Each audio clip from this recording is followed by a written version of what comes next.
नमस्कार शेतकरी मित्रांनो, आधुनिक शेतीचा गोडवा या यूट्यूब चॅनलमध्ये मी पांडुरंग बाबर आपलं सहर्ष स्वागत करतो। तर आज आपण प्रत्यक्षात जे बी 2 लाईनचं पेरणी यंत्र आहे, जे माणसांना चालेल, बैलाला जोडता येईल, ट्रॅक्टरला जोडता येईल, पॉवर टेलरला जोडता येईल, असं मल्टीपर्पज एक पेरणी यंत्र घेऊन येतो। त्यामध्ये सोयाबीन, तूर, मूग, मका, हरभरा, वाटाणा, शेंगदाणा, राजमा, तुमचं कोणतीही पिके यामध्ये होऊ शकते, जे मोठे बियाणं आहेत त्याच्यासाठी।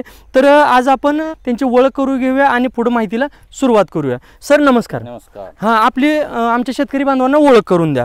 मी बाबूराव चौगुले, मुक्काम पोस्ट अरळी, तालुका मंगळवेढा, जिल्हा सोलापूर। जिल्हा सोलापूर। हां, इथलं शेतकरी आज तुमच्या प्लॉट वरती आलोय। आता आज आपण हे 2 लाईनचं पेरणी यंत्र तुम्ही बघितलं, तर त्यामध्ये आपण काय करणार आहे, कोणतं पीक घेणार आहोत? आता मी वाटाणा, हरभरा आणि शेंगदाणा।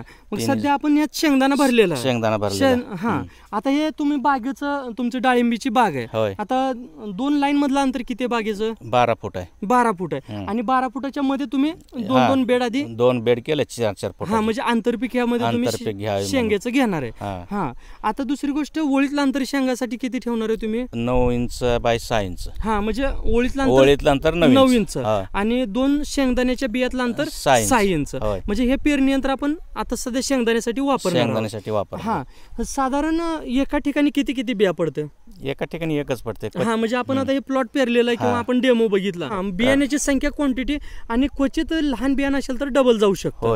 हा, म्हणजे हरभरा असेल, आता वाटाण्याचं आपण बियाणं टाकून बघितलं, वाटाण्याचं सुद्धा तुम्हाला परफॉर्मन्स कसा वाटला? नाही, चांगलं वाटलं ना। हा, म्हणजे त्यामध्ये 6 इंच असेल, 9 इंच असेल, 12 इंच असेल, आणि शेतकरी मित्रांनो गरजेनुसार आपण डाय पण तुम्ही 3 इंचाची असेल, 4 इंचाची असेल तर ते डाय सुद्धा आपण बनवून घेऊ शकतो। समजा हे आपल्याकडे साहेबांकडे 27 HP चा ट्रॅक्टर पण आहे, त्याला तुम्ही पाठीमागे अटॅचमेंट घेतलं तर ते ट्रॅक्टरला पण आपल्याला जोडता येईल। तुमचं बैल जोडी असेल तर बैलाला पण चालेल।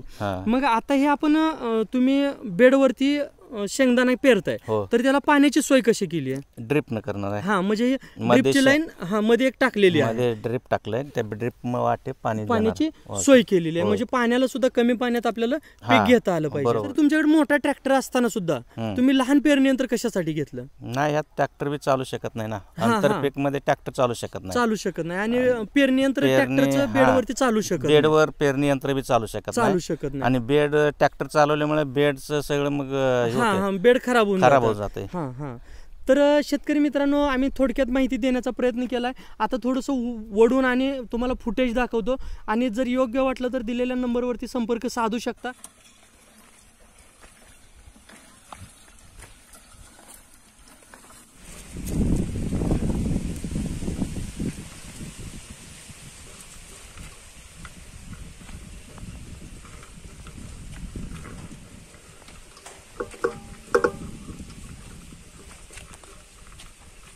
चॅनलवरती नवीन असाल तर चॅनल नक्की सबस्क्राईब करा, कारण असेच नवनवीन व्हिडिओ आम्ही तुमच्यासाठी घेऊन येत असतो।